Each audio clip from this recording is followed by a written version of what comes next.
to another episode of 66 Books, where we use the Bible as a framework to discuss how to level up our lives using Israelite spirituality. For today's episode, we're going to return to the art world. I just love some of the concepts and frameworks of thinking that come out of the artistic world, and I think this episode is almost going to be like a two-parter to last episode when I talked about the concept of co-creating with the God of Israel. I want to talk about what it means to co-create as a community on visions that align with what the God of Israel wants and what we want as a nation. And so to do this, I want to explore this art concept of returning to childhood.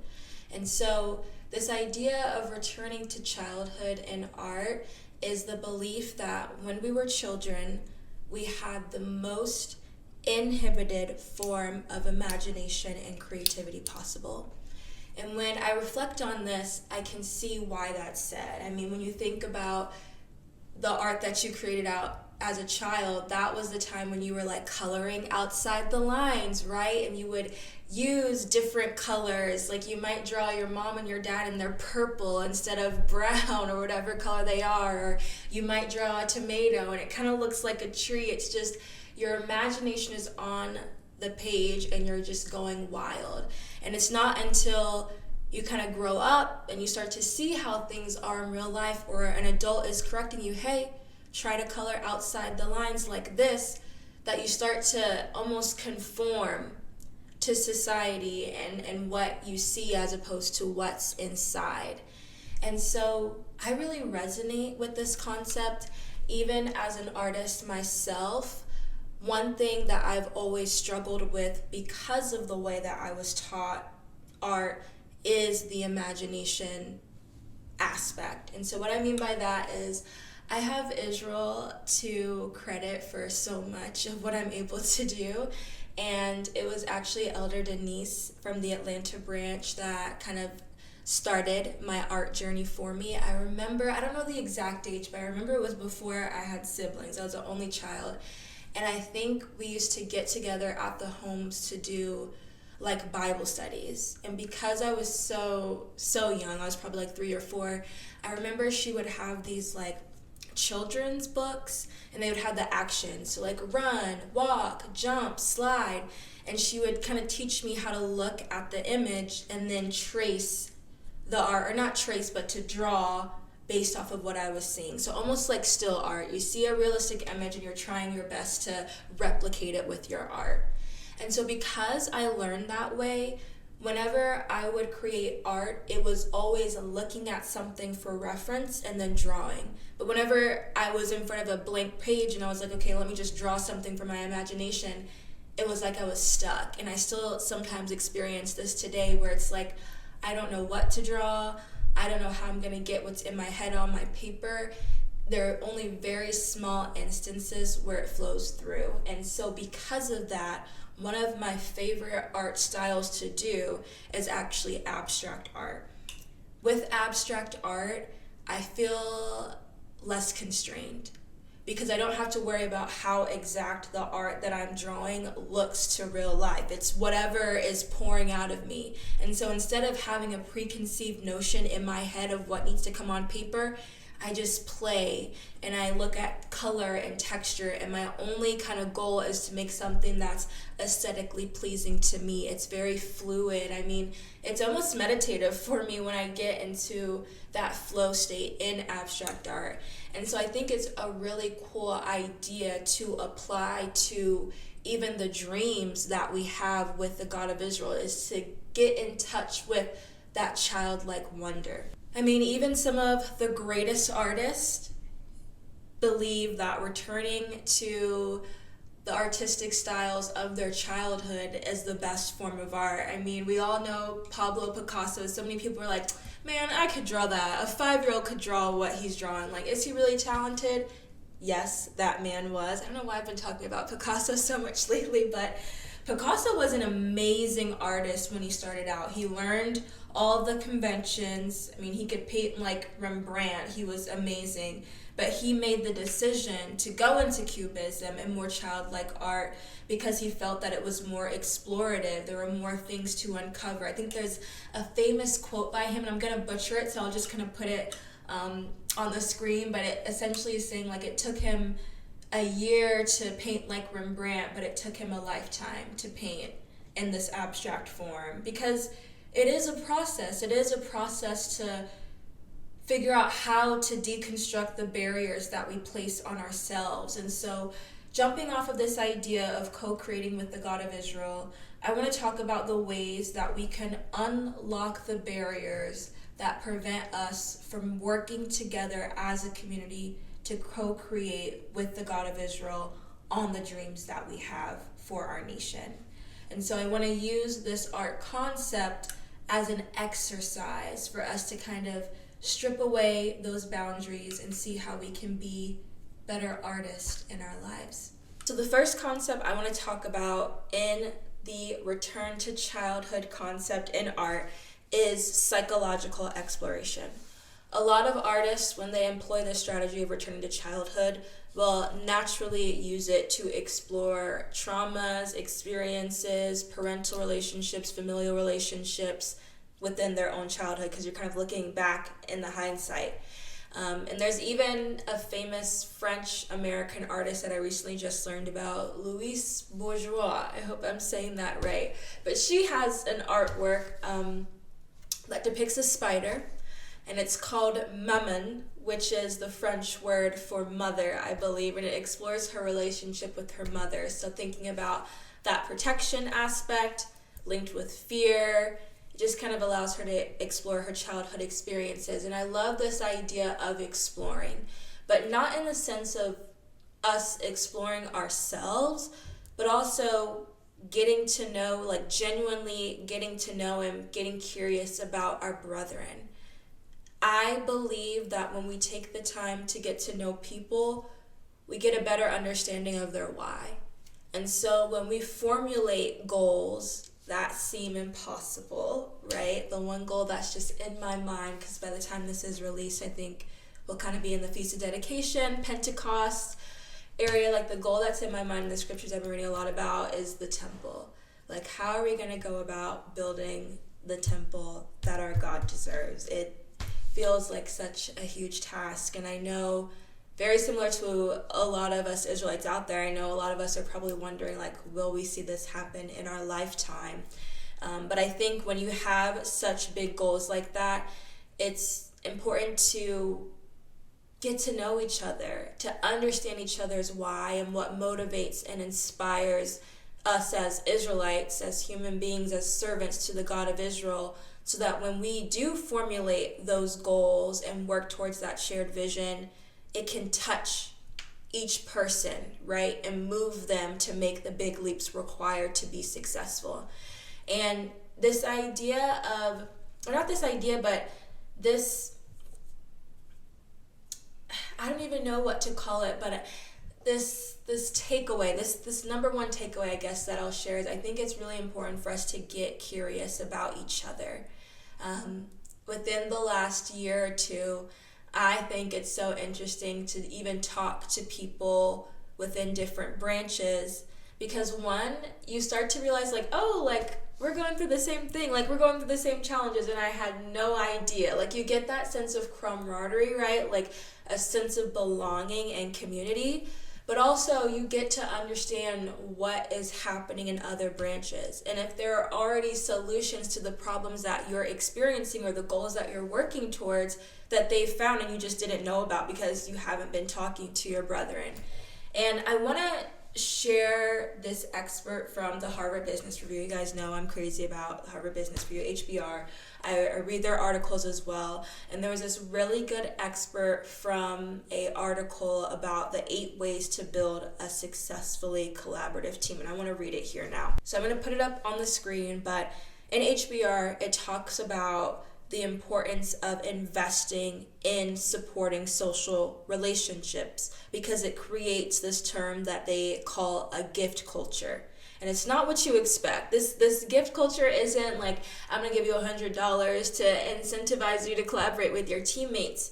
But instead, what they do is employees experience interactions with leaders and colleagues as something valuable and generously offered, a gift.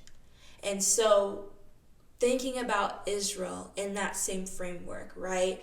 Each interaction that we have with our brethren, each opportunity that we get to know them deeper is a gift, is a moment that further allows us to cement those social relationships that are so strong towards being successful in reaching our goals.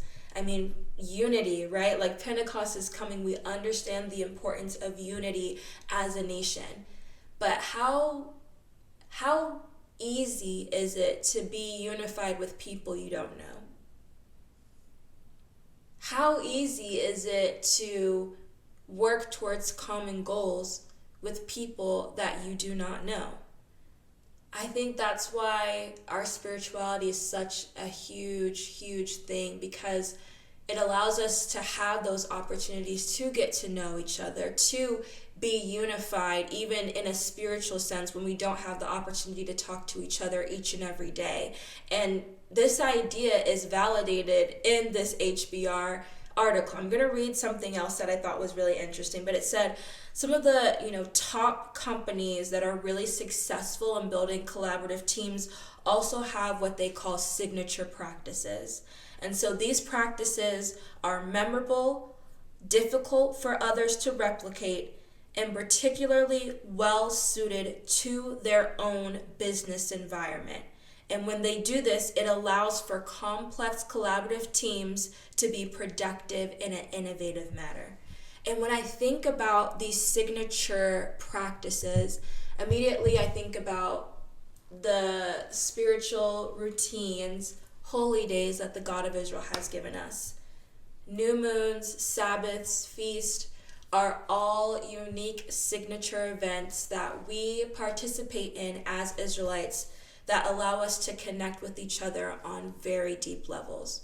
We're not just talking to each other and getting to know each other in those times, but we're praying with each other. Like, we're connecting on an emotional and spiritual level. I mean, when you think about praying with each other, when you're praying, you're bearing it all to your God.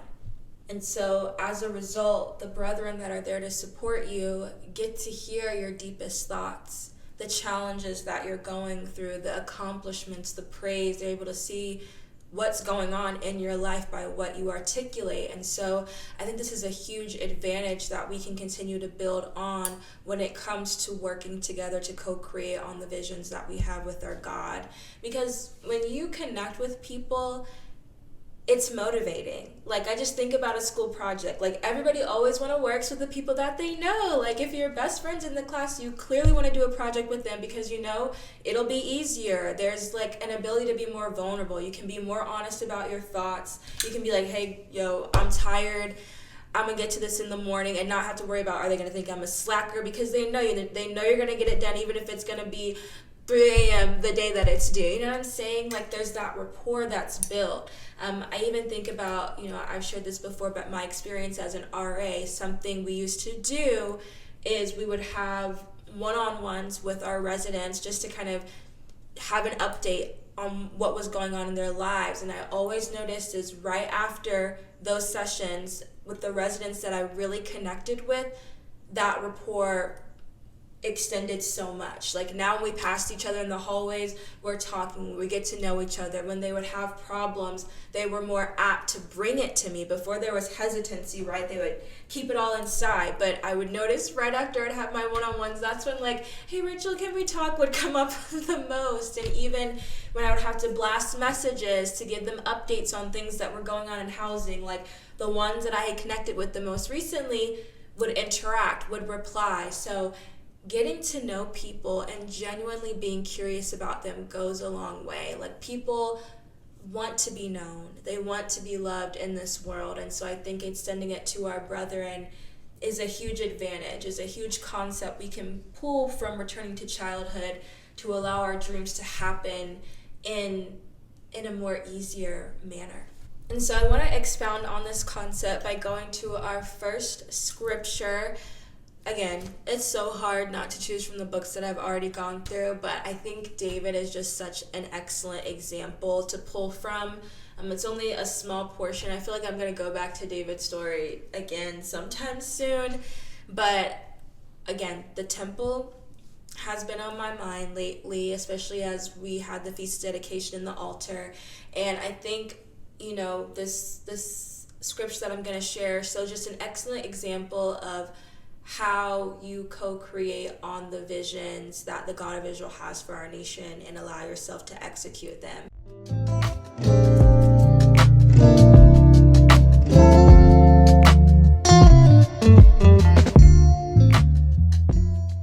And it came to pass, when the king sat in his house, and the Lord had given him rest round about from all his enemies, that the king said unto Nathan the prophet, See now, I dwell in a house of cedar, but the ark of God dwelleth within curtains. And Nathan said to the king, Go, do all that is in thy heart, for the Lord is with thee. And it came to pass that night that the word of the Lord came unto Nathan, saying, Go and tell my servant David, Thus saith the Lord, Shalt thou build me an house for me to dwell in? Whereas I have not dwelt in any house since the time that I brought up the children of Israel out of Egypt, even to this day, but have walked in a tent and in a tabernacle. In all the places wherein I have walked with all the children of Israel, spake I a word with any of the tribes of Israel, whom I commanded to feed my people Israel, saying, Why build ye not me an house of cedar? Now therefore, so shalt thou say unto my servant David, Thus saith the Lord of hosts, I took thee from the sheepcote, from following the sheep, to be ruler over my people, over Israel. So there's a lot going on here. The thing that I want to highlight, so two things. When I read this, I'm just like, God of Israel, like the part where it talks about, like, I've been tent from tent, place to place, like, I need a place to stay, like, I need a place where I can be for the benefit of you. You know what I'm saying? Like, I want a place for my people Israel. Like, God, he's such an amazing father, because it's not just about like having his house, but he wants it for the betterment of his children. It just makes me think about today. Like, I don't know if we're going to see this happen, but I want to. But the second thing that stands out to me, and I might connect this to another Saturday message because it was insightful for me, but you see David's genuine desire to get to know and to understand the desires of his God. I think it's so important to remember, like, the God of Israel did not talk to David, his servant, that is mentioned numerous times throughout this great book, the Holy Bible.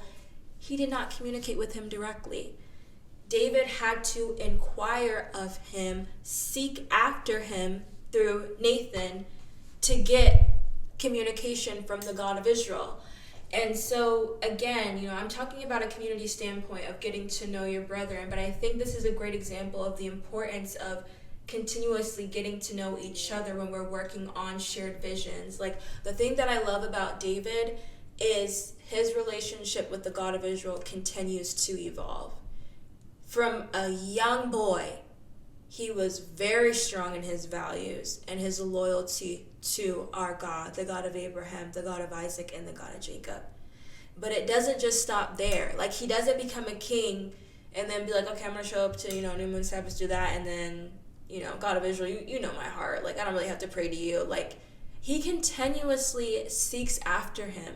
There's a continued desire to want to do better, to ask for forgiveness from the God of Israel throughout David's lifetime. I mean, if you go back and read this scripture, you can really see the give and take, the symbiosis, if you will, of David's relationship with the God of Israel. And I say that to say because as this new month is upon us, Ab, with Feast of Dedication, I've challenged myself to focus on gratitude, especially when it comes to my prayers. And I think a lot of brethren do that around this time. And it was funny because when I was at New Moon, Auntie Stephanie mentioned it. She was like, I'm focused on gratitude today, but it's so funny because when you do that, you realize how much you ask of the God of Israel. And I'm experiencing that. Like, I realize just like almost every prayer, like how much I'm just like asking the God of Israel for guidance, asking for this and that. And so is it weird to say that like this is kind of a challenge? Like in my prayers, I always try to express gratitude, but to make it the focus, the majority, to even push myself to kind of like maybe not ask as much as I do has been a challenge for me, like a good exercise that I want to delve in deeper. But I think it's so interesting as you see the symbiosis in David's relationship, because the scripture talks about how, after the Lord gave him rest, so his enemies were no longer round about him, he starts to think about the house of the Lord and the fact that our God deserves a house. And so he inquires after Nathan the prophet. Like, that's really beautiful to think about, just taking a pause to take time to really understand what is needed for our God and to go from there. And I think, if this is how David treated our God, and again, it's so amazing. You see the parenthood, because it's like what God of Israel wants is also something that is beneficial to us. Like, if the God of Israel is taking care of us in that way, what more should we do for our brethren?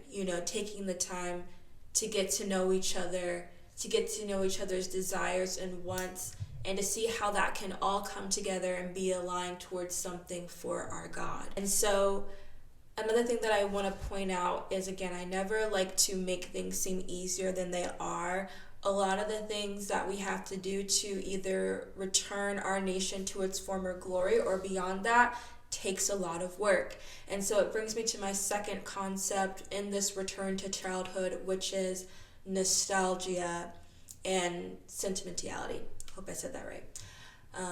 In this concept of returning to art, the reason why returning to childhood is the idealized notion is because, again, when you were a child and you created art, you colored outside of the lines, right? You were free from any barriers, limiting beliefs that society, the adults in your life, older siblings, whoever, imparted on you that suddenly made you start to color in the lines. And so I think when it comes to creating our goals, we have to better understand and identify what are the barriers that are stopping us from creating the visions, the goal in its purest form.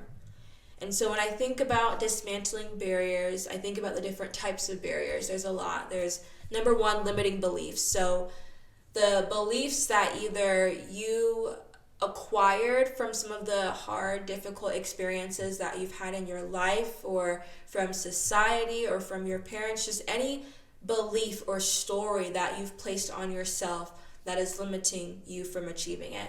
So it could be something as simple as, I'm not an extrovert, I'm not really talented in this like public speaking thing, so I'm just kind of gonna let someone else take over because this is not me.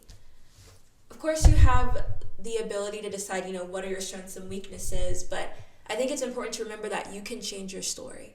You can change your story. I know for me, I am an introvert to my core. And even when it comes to speaking, like on Friday nights, when I tell you, I still get so nervous that sometimes my hands are shaking before we go live. But sometimes you have to push past your story. Like, what if I just decided I'm an introvert, I'm shy, I hate being nervous, so, this isn't for me. This isn't what I'm going to do. That's a limiting belief that's stopping me from being able to do the things that I desire. I think that's the key point, right? We have strengths and weaknesses, but if it is something that you truly desire, a dream that you have, a vision, and there is a story that is stopping you, you have to learn how to deconstruct that and create a new story, almost like a new identity, a new characteristic that is suddenly gonna be a part of you.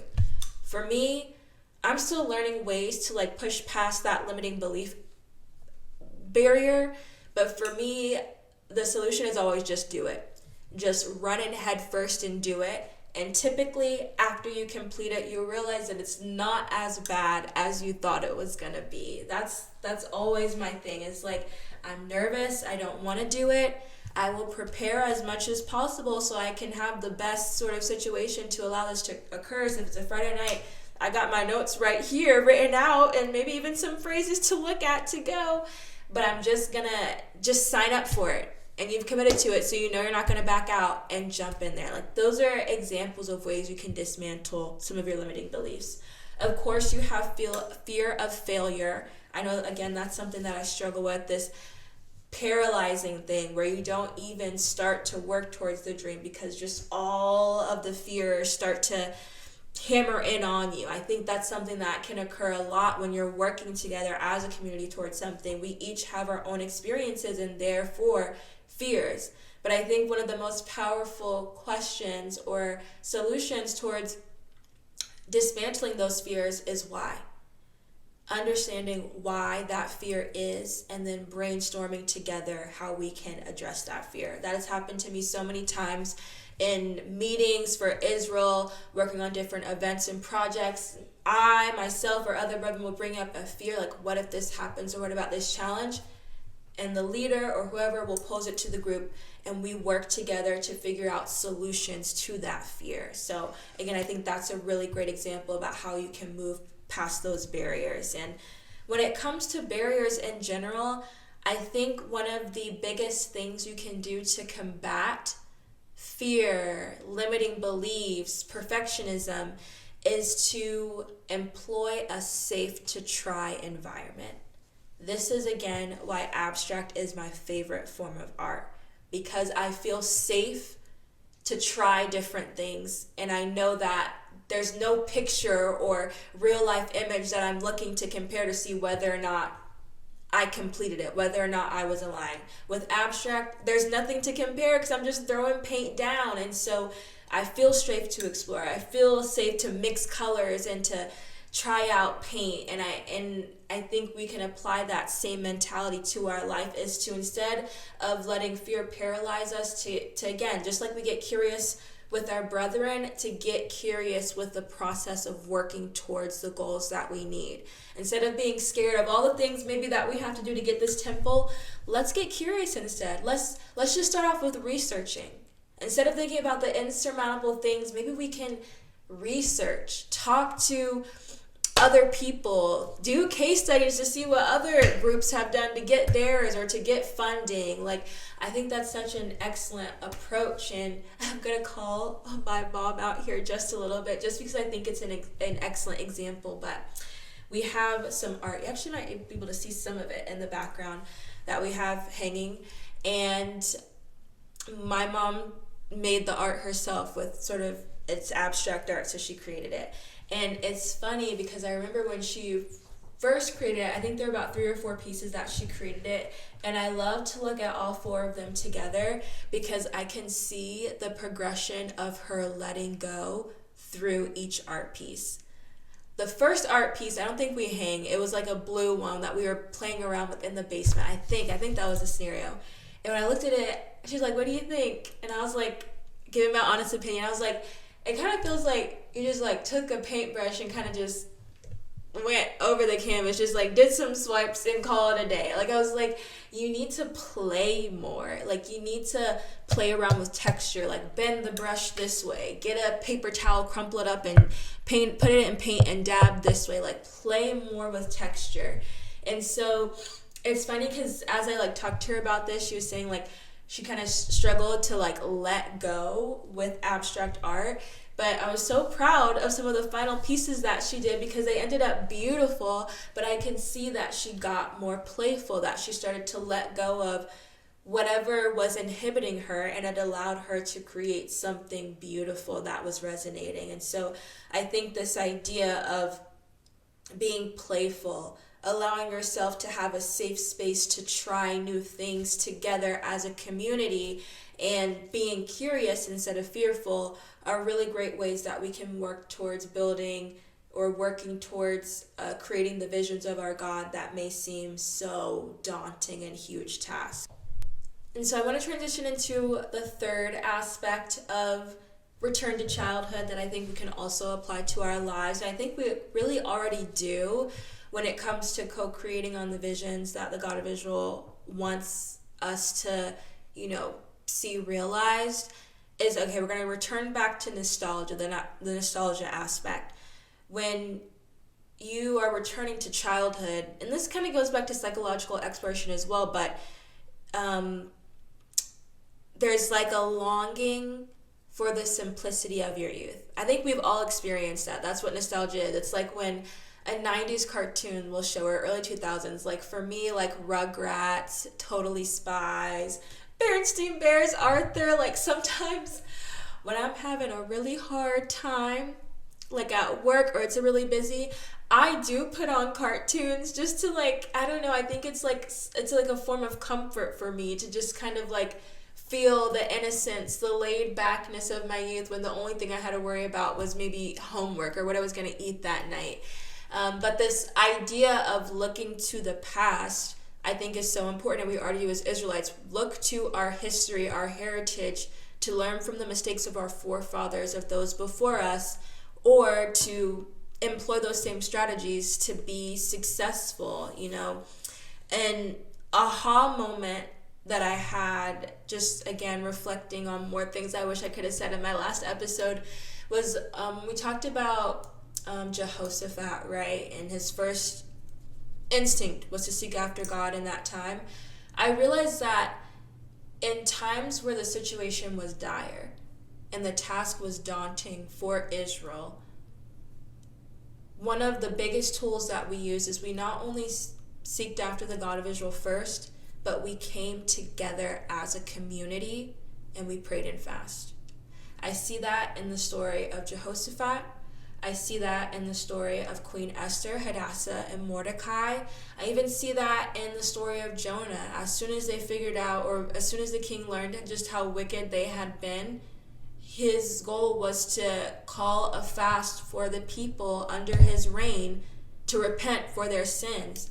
And so it takes me back to a Saturday message. I can't remember the title, but I remember Elder Andel was talking about this idea of amplifying your prayer. And how praying together as brethren is almost a form of prayer, of spirituality we can use to amplify our prayers, our ask to our God to save us. And I think that's a lesson that we should really consider, is just how powerful it is to not only pray together, but to pray together on a common goal for our nation. I know in my own life this has happened. I remember for the Atlanta branch, when we first got our building, we went on a branch fast and we all prayed together towards a common goal, and we were blessed with that. We've seen it time and time again in our Israelite history, and so that was an aha moment for me. Not just that spirituality is placed first, but the power of each other, praying together at the same time on the same thing, what that can do to propel us forward. Even think about something that, Elder mentions all the time, which is, the more people that we have praying to our God, the more blessings that we receive. And so, in order for that to be successful, I still do think it's important to create established relationships, to work on formulating bonds that hold that longevity to it, because it does go a long way. It does allow us to be more successful when it comes to collaborating as a team. I mean, even when I was reading the HBR articles, it mentioned that teams with established relationships tend to do more successful than teams that are newer. And so being able to, again, know each other's deepest thoughts, understand each other's whys, and then coming together to pray for each other, to pray on the behalf of each other, to pray towards our common goals, is something very powerful that we have access to as Israelites. And it even takes me into my next scripture.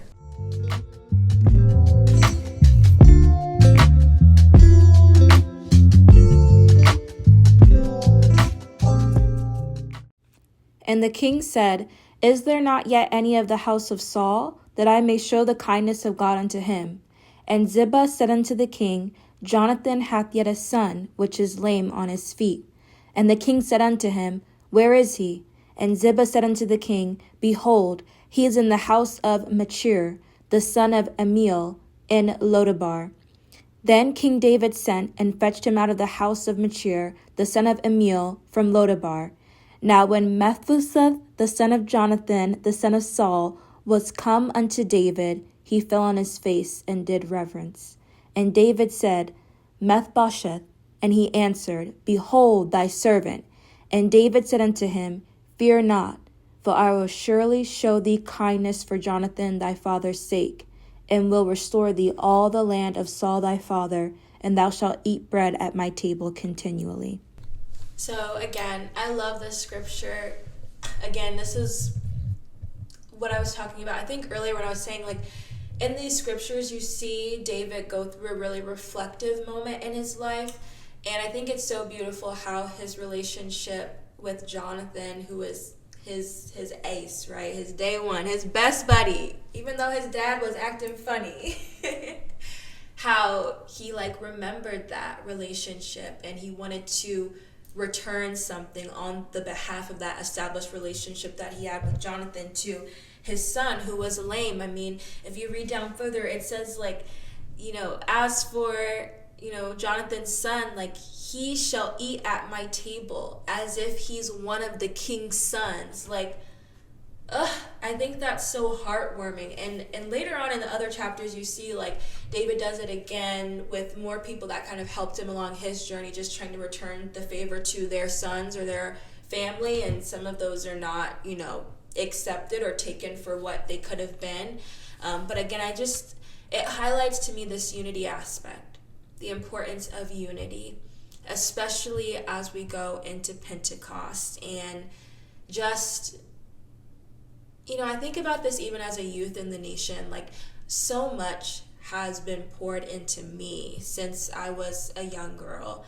And so as I get older, you start to push yourself or reflect on the ways in which you can give back to those that gave to you. So your parents, your aunties, your community, despite what I think is common amongst the youth mentality in the West in my generation, I do feel like we owe something to the older generation. I do feel like we have to give back what was imparted in us, not only to our God, but to our brethren. And so as we go into Ab, again, I feel like at the end of these episodes, I'm always having epiphanies and realizations. But as I go into Ab or continue, I think I will not only try to focus on gratitude to the God of Israel, but I think I will also try to use this time to explore how I connect with my brethren more, how I can connect with my brethren more. And I think it's important that we all think about how we can use this time to connect and to move on the shared visions that we have for our God. And in order to do that, I believe it's important for us to start having more conversations, and two, to follow those conversations up with consistent action working towards those goals. And again, for some of those big ones, I don't know how we're going to do it, but maybe instead of being paralyzed by fear, this is the time to instead get curious and to do the research, to lay the foundation. I'm thinking back to the Mark episode when we talked about, doing your research so you can go in at least with some information to help guide you. Maybe that's the first step we need to take to accomplish some of these big goals. I want to thank you all so much for listening to me today. And I just want to say again that I so appreciate all of the comments that you share on each episode. I'm thinking about doing one episode where the sort of framework, it's framed by all the comments that you've shared, because I've even learned from some of the things that you guys put in the comment section. So put your thoughts down in the comment. share what you think are really great strategies for us to be able to come together as Israelites, or even what are some of the challenges. And I would love to maybe one day in the future do an episode exploring those topics. I'm actually getting really excited thinking about maybe a guest speaker that we could have on that episode too. So be sure to share and do that. As always, please make sure that you support this channel by tuning in every Friday at 7:30 p.m. Eastern to our Friday night message. And you can also catch the Saturday message at 2 p.m. Eastern every Saturday. Once again, I thank you guys so much for listening to me today, and I look forward to seeing you soon. Peace.